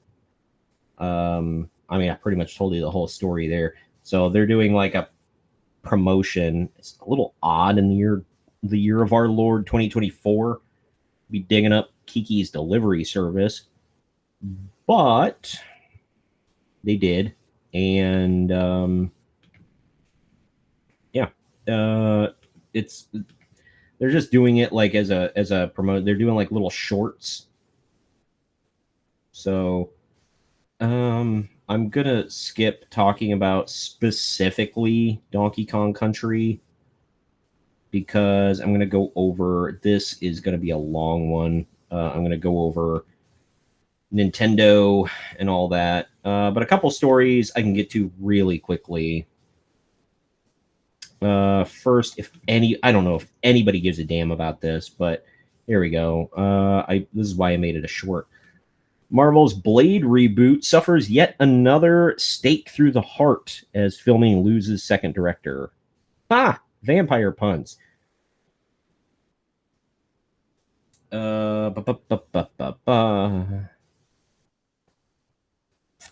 Raps, Humberto Gonzalez about the outlet's own alleged insider source. Director Jan Demange, I think is how you pronounce it, stepped away from the Marvel Cinematic Universe outing a while ago, and it was entirely amicable. They don't say why, but apparently, let me see if I can get to this part of the article here. Kevin Feige. So, additionally, in the 5 years since it was first revealed, Marvel's Blade has seen its script rewritten at least 6 times, eventually transforming from a girl boss story meant to set up the titular hero's daughter as the franchise's actual vampire hunter into a reportedly simple Blade kills vampires tale. Yeah, Blade's first outing. Oh, let's pump up his daughter. Who gives an F? We've got enough girl bosses in the MCU at this point. Nobody cares. Nobody tunes into Blade to see Blade's daughter. Nobody. 0% of people. But its release date pushed back at least thrice. And Marvel Studios boss Kevin Feige reportedly losing his temper over the film's abysmal pre-production quality. That's Blade's daughter. Purple hair. Shocking. At current, it is ever actually, or if it ever actually materializes, and let's be honest, the odds are looking slim, Marvel's Blade will unsheath its katana on November 7th, 2025. I'll believe it when I see it. I have zero faith in that movie. I like the actor they got. I think he's perfect. But man, it just sounds like a bomb all the way around. And they're doing this to themselves. Like, if you're gonna promise something, effing deliver on it, man. Just effing deliver on it. It's so annoying at this point. Like, they're running into like WB levels of bull crap here. They can't get their crap figured out. But 'tis the current day MCU. Let's touch on this one really quick. The Undertaker and Michelle McCool's daughter wants to become a wrestler. So she's 11. Kind of goes through the history of like second generation, whatever. there's Taker, Michelle McCool, and their daughter. She definitely looks like a blend. She doesn't look just like one or just like the other. Nice little 50-50 there, both parents. But he said, my daughter's 11 years old. She points leg slaps out. She's all about the business, Taker said. She wants to get into the business. He said this when he was talking to Chris Van Vliet on Insight. He seems like a cool dude. I ran into him. But I didn't say I saw him at, I think, SummerSlam last year, maybe. I'm pretty sure it was SummerSlam in Detroit. Goes on about Undertaker and his career, Michelle McCool's career. He said, if her heart is in it and she puts in the work, I'll support her. Taker said of his daughter's squared circle aspirations, she's a tremendous athlete. She currently plays flag football. That's the fastest growing women's sport right now. Is it? I mean, I don't know. I don't follow women's sports, but yeah. So there you go. Not much meat on that bone. Just a little thing to get the wrestling in there. Yeah. So there's that. Let's run down. You know what? I'll actually wrap things up with Nintendo. Let's get to this because it'll be shorter to go through. Five Nights at Freddy's 10th anniversary events announced from Mega Cat Studios. Here we go. And Scott Games. Scott Games announced yesterday on the 19th, because I actually had a script written up for a little video, a short, and it was outdated because I didn't record it quick enough. But it's cool because the information came out today or yesterday at some point, and I got it today. So anyway, Scott Games announced yesterday that celebrating Five Nights at Freddy's 10th anniversary this August, they'll be providing daily releases for a week straight leading up to August 8th, not wanting fans of the franchise who have already been treated well recently with the confirmation of the movie sequel being in development. Five Nights at Freddy's Help Wanted 2 coming to PlayStation 5, and the exciting trailer for, Five Nights at Freddy's Into the Pit. Scott Games has released the calendar for the upcoming anniversary event, though it's not fully complete yet, with multiple mystery announcements yet to be revealed. The calendar follows August 1st, My Pop Goes full game release. I don't know anything about that one. If you guys know about it, let me know down in the comments. I'd love to hear about it. August 2nd, the Joy of Creation remake demo. Again, don't know anything about that one. So let me know down in the comments. I'll be doing some research after this stream to figure out what this crap is. I just learned about this today, so that's why I didn't have much time to do research. August 3rd, VIP interactive novel for free. That's pretty cool. August 4th, Steel Wool announcement. Mystery. August 5th, Scott Cawthorn interview with Daco 2.0. So, I don't know who Daco 2.0 is, but Scott Cawthorn invented or created Five Nights at Freddy's, I should say. So he's the guy. So stuff could be coming out then. Some big time announcements. Where was I? August 6th, a collab announcement. It's a mystery. Some people are believing that's going to be Fortnite, because there's been talk of for a while of a collab between FNAF and Fortnite. Fortnite has a bunch of pop culture crap on there. Sorry, dog hair on my mic. But they do have a lot of pop culture collabs. And FNAF is, especially for its 10th anniversary, that would be pretty cool. Pretty sick. And then August 7th, five Laps at Freddy's by Click Team demo. I'm assuming it's a FNAF race game. So cool. And then August 8th, Five Nights at Freddy's Into the Pit full game release. Big time. Big stuff. Let's see. Megacat Studios have already demonstrated their willingness to showcase the darkest and goriest moments of the franchise, featuring a brief glimpse at the missing children's incident. As for what the August 6th mystery collaboration could be, ever popular, Fortnite, just mentioned. Cool, big stuff going on. Blumhouse production recently set a sequel for December 5th, 2025. Release date is the movie. So filming would be expected to begin sometime later this year. It was previously rumored by Daniel RPK that the movie sequel was casting a major male role, so August would be the perfect time to confirm any potential new additions to the cast, especially with that huge success that the movie did on a lower budget and releasing streaming and theater same day. They still made a crap ton of money. Yeah, man. I'm sure they probably got people knocking down their door. The list may change as time gets closer, but regardless of what the final schedule ends up being, it will be a fun August. With that in mind, what else would you like to see during the celebration? Blah, blah, blah, blah. I don't care.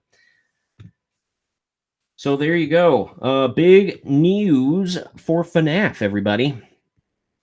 Fun stuff. If you're a FNAF fan, now's your time to shine. Final story we're going to jet into. I got to hydrate real quick. I know I went really long, going over 2 hours today. Sorry, y'all. Didn't intend to do that. But, it was fun. We got a lot done, but like I said, there was a ton to talk about. I would have split this into multiple streams this week, but I didn't have time, so I'm just jamming it all into one. It's a bold strategy, Cotton. Let's see if it pays off for him. Yep. So, final thing here. Let's get into Nintendo Direct. June 2024, everything announced. Some big stuff. First, I'm not going to show you any of these trailers because I don't want to get hit for copyright. But we're going to go over some of them. The Legend of Zelda Echoes of Wisdom announced for Nintendo Switch with Zelda as protagonist. And one of the biggest surprises from Nintendo Direct, it was announced that it was coming on Switch September 26th. Wow, that's pretty close. Only 3 months away. Furthermore, this new game will feature Princess Zelda as the main character, as Link and other people from Hyrule have gone missing after strange rifts have started appearing. Cool, dude. Zelda fans, get into that. It looks different. It's not like a typical Zelda game. They look like... it looks a lot more bright, I'll say this. It kind of looks like classic Zelda. Again, I'm afraid to play any of it because I'm going to get copyrighted. But yeah, she's real little and cute. One of those little figures. Getting into this Metroid Prime 4 Beyond gameplay and release window finally revealed. A 2025 release window. Is it like that's it? The whole year? Just the whole year. Okay. But yeah, so a new Metroid game. Cool. If you're into Metroid, watch that gameplay trailer. Again, I cannot show any. Mario and Luigi Brothership is jumping to Nintendo Switch this November. I've been talking too much and too long. Mario and Luigi Brothership is jumping to Nintendo Switch on November 7th. A very unique and colorful art style. Yeah, looks like an actual cartoon. I like it. Another one I'll have to watch the trailer for later. From what I can see from the still here, yeah, unique. Doesn't look like any other Mario game I've ever seen. Fun, man. I'll have to pick that one up. Dragon Quest 3 HD 2D Remake.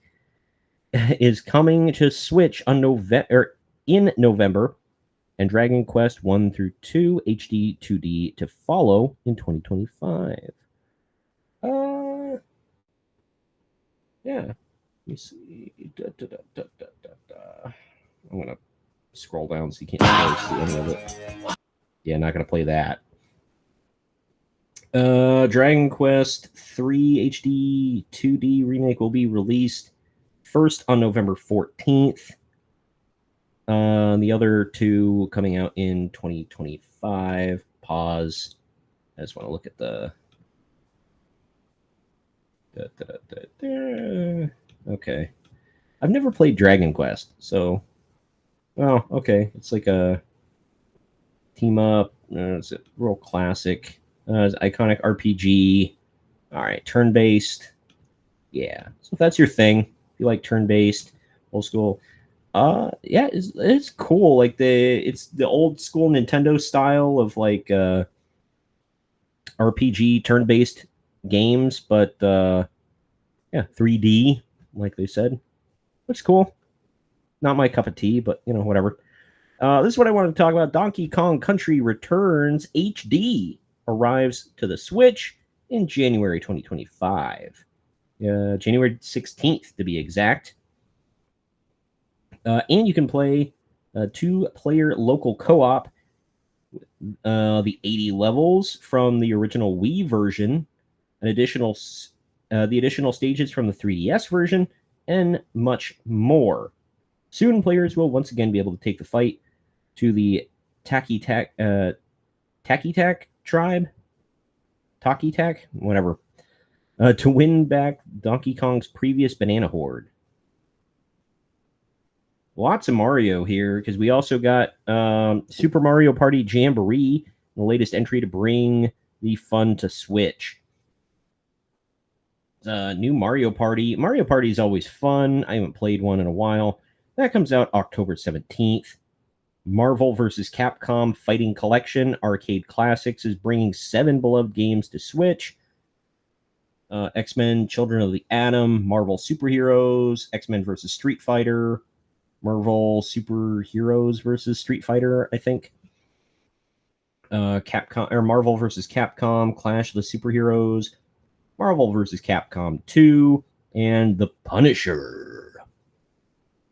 Very cool stuff. That's a lot of games and a lot of fun for retro gamers there and fans of Street Fighter and Marvel. Oh, it has the names listed right there. I'm an idiot. Anyway. It will be released later in 2024 and includes original songs from the arcade releases, development docs, and never-before-seen art. Cool. They just say later in 2024. They don't have a date on it yet. But Legend of Zelda: A Link to the Past and Four Swords, Metroid Zero Mission, Perfect Dark, Turok Dinosaur Hunter, are being added to Nintendo Switch Online later today. Oh, so they already came out. So if you have Switch Online plus the expansion pack, you can get all those old games that I know people love. Turok will be for the N64, as is Perfect Dark. And then for Game Boy Advance, you got Zelda: A Link to the Past, Four Swords, and Metroid Zero Mission. Cool. So that's for all y'all out there. And they got the Nintendo World Championship NES Edition. Is set to launch on Switch July 18th. Not too far away. A couple of weeks away, actually. And about a month. And the Nintendo Direct gave fans a new look at the games that feature over 150 speedrunning challenges from 13 NES games. Awesome. Nintendo Switch Sports, which I will be honest, I didn't know they had Switch Sports. But yeah, I liked Wii Sports. I played that quite a bit. But they are adding basketball. Fun. It looks, from what I've seen of it so far, it looks fun. They're probably going to play an ad beforehand. And I want you to take me. Yeah, there we go. An ad for Hulu and Disney Plus. Barf. But fans will be delighted to know that basketball will be added in a free update this summer. See what it looks like. Huh. Looks like fun. I like that. Cool. Good stuff. Fun for the whole family. I'm not trying to be... I sound like an asshole about it. A-hole, sorry. I sound like an a-hole about it. Not trying to be. Like, I'm being genuine. Nintendo gave fans another look at Lego Horizon Adventures. They made a Lego version of Horizon. Cool. Horizon Zero Dawn in a new way this holiday. Okay, so it's coming out sometime around Christmas. Mobile game Fantasian is being released on Switch this holiday. There's another one. Tales of the Shire, a Lord of the Rings game, lets you live a peaceful life as a hobbit. I think that's been out for a while. Why does that male hobbit look somewhat feminine in the face? Either way. Has this not been on Switch? I'm so behind. Or is it just now coming out? I thought... I could have swore it's been out. My bad. Okay, so they announced that's coming to the Switch. I mean, yeah. It looks like Animal Crossing, but you're a hobbit. If you're into Animal Crossing and Lord of the Rings, that's a perfect game for you. Speaking of Animal Crossing, here you go. Hello Kitty Island Adventure. Another Animal Crossing knockoff, but you're Hello Kitty. You can befriend such characters as Hello Kitty, Karomi, My Melody, and Cinema Roll, whatever. Yeah. And then Disney Illusion Island, Mystery in Monolith. It's a side-scroller Disney game. Grab Mickey and his friends and embark on a new journey in Disney Illusion Island's Mystery in Monolith free update. That is like a big detective mystery. You'll need to help out Dash Dolphin to locate clues, close cases, and more. Cool. Luigi's Mansion 2 HD is almost here, so they're doing an HD remake of that. June 27th. Wow, that's literally in a week. It's next Thursday, everybody. Funko Fusions gameplay trailer revealed. He plays Funko Pops. Over 20 entertainment worlds into one wild action game. Yes, you'll be unlock. Okay, nice grammar. And play with over 60 characters from such favorites as Jurassic World, Back to the Future, Shaun of the Dead, Random, Chucky, and Battlefield Galactica. I think they mean Battlestar Galactica. I think. Cool. Random. What the... Who asked for this? But those games always do well. Like we talked about, what was it earlier? Fortnite. Those type of damn games. And Disney had one like that. Disney Dimensions or some crap. I don't know. Metal Slug Attack Reloaded is an action-packed 2D pixel tower defense game. And not my kind of thing. If you ever played Metal Slug, there you go. Darkest Dungeon 2. When does... it does not say when it comes out. This one, Darkest Dungeon 2, July 15th. So very soon. 10 companion pets and explore the progression hub known as the Altar of Hope. Cool. Looney Tunes. This looks kind of cool. Looney Tunes Wacky World of Sports looks like a zany good time. Huh. Looney Tunes gets some representation, man. Now that is the kind of representation that I'm all here for. Looney Tunes don't really get a whole lot of love anymore. They used to be like the thing when I was younger. or well, when my parents were younger. I had Tiny Toons, and I don't know if it's still around, but they had a Tiny Toons reunion, or like a new version of Tiny Toons real recently, and I was like, oh wow, flashback. Oh man, things are not working for me right now. But anyway, you get basketball, soccer, golf, and tennis. Along the way, you'll visit the Galactic Outpost Delta, Porky's Barn, and the Martian Command Center. And yes, you'll have the full Acme arsenal at your disposal when the game arrives this fall. May have to get that one this fall, hey? Stray meows its way to Switch this holiday.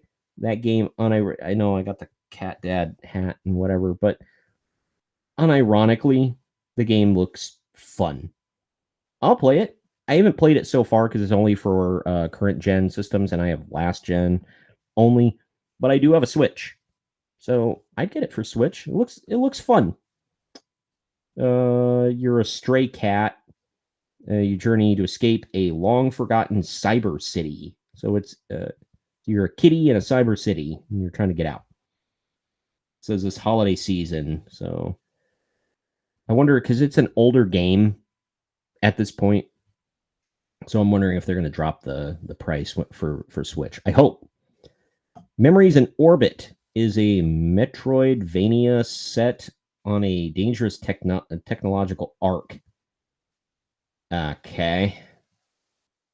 Worth a look at the gigantic teeming with lush vegetation and machines gone rogue. You play as an android named Mio, who must unlock abilities to survive the ship known as the Vessel. No release date set. New crewmate added, and imposter roles are coming to Among Us today. So if you're an Among Us fan, that dropped, whenever this did. So that was right away. Just Dance 2025 dances onto the scene this October. Doesn't say when. 40 new songs. I hate Just Dance. I've always hated it, but those of you that are into it, I see the appeal. Okay, it's just not my thing. I don't dance. I know I look like I am a dance floor dynamo. Just look at me. But Ace Attorney Investigations Collection looks to serve justice this September. September 6th, to be exact, as Miles Edgeworth is Ace Attorney Investigations Collection, or in Ace Attorney Investigations Collection. Remastered Ace Attorney Investigations Miles Edgeworth and Ace Attorney Investigations 2 Prosecutor's Gambit. I've seen those. They're in English, not in they're Japanese games, but they're in English. I've seen these games before. Not my thing, but again, they're games that I could see the appeal. And for a weeb, looks pretty cool. Anyway, Phantom Brave: The Lost Hero is a tactical turn-based game for the creators from the creators of Disgaea. Whatever. Play as these little girls. All right. I don't have much to say about that, so I'm going to move on. They don't have a release date. Farmiga brings together monster combat, collecting, and farming. Another turn-based game, it looks like. Hiro Mashima, teaming with the Marvelous to bring farming, blah, blah, blah, blah. Comes out November 1st, if you care. 100-line Last Defense Academy is the next game from the creators of Danganronpa. Again, I don't have anything to say about that. No release date shown. Romancing Saga 2 Revenge of the Seven is returning as a full remake. Don't have anything to say about that one. It comes out October 24th. Experiencing the Alvarez Empire arc in Fairy Tail 2. Never played Fairy Tail, so I ain't got nothing to say about that. Comes out this winter. The new Denpa Man, or Denpa Man? Men? Brr, I can't speak. is a free-to-play RPG where you must scour radio waves for small creatures. Boo. July 22nd is when that comes out. Yeah, I don't care about any of them. So there you have it, folks. Like I said, it went a little long today. Got a little long-winded on that part about the Nintendo Direct. But yeah, we covered a lot, man. Went over a lot of stuff. Again, I will ask, if you are watching on YouTube, please subscribe and click the notification bell. Comment down below as well. If you're watching on any other platform and you want to subscribe on YouTube, where all of my archives from since day one are, whether it's wrestling or media, talk about games, anime, TV, movies, it's youtube.com/@main-event-marks. I have a specific Marks on Media channel that you can check out. I put everything in there. My Doctor Who reviews, if you're into that. No, they're not all me crapping on Doctor Who. I do like Doctor Who, whether you believe it or not. But yeah, so I have that all compiled. And then I have my wrestling stuff, even from the podcast days when Greg was alive and we actually had a podcast. So that's on there. And if you want to subscribe on Rumble, it's if you want to see the main event marks area, it's rumble.com/C/main event marks. If you want the marks on media, it's rumble.com/C/marks on media. You could subscribe on there. On X, if you're watching, please follow me on there and catch my updates and my thoughts and whatever. We can interact on there better than on anything else. Although I do reply to all of my comments on YouTube and Rumble. So unless you're spam, then I just delete it. But you can hit me up on anything. Twitter, I'm at @main-event_marks, or excuse me, X, whatever you want to call it. I still call it Twitter. But yeah, thank you for viewing all this. Like I said, we went over a ton today. So if you're catching up late, I hope you go back and check it all out. I'll cut some of this out and make independent videos of it, but I got so much coming out in this next week. Tomorrow, I'm dropping my latest Doctor Who review video like I do every Wednesday or Friday. I got to it kind of late this week, so it's going to be Friday. And then next week, I'm talking a lot about Assassin's Creed Shadows and how it's super duper duper uber gay and diverse. It's very diverse, and they're lying to you.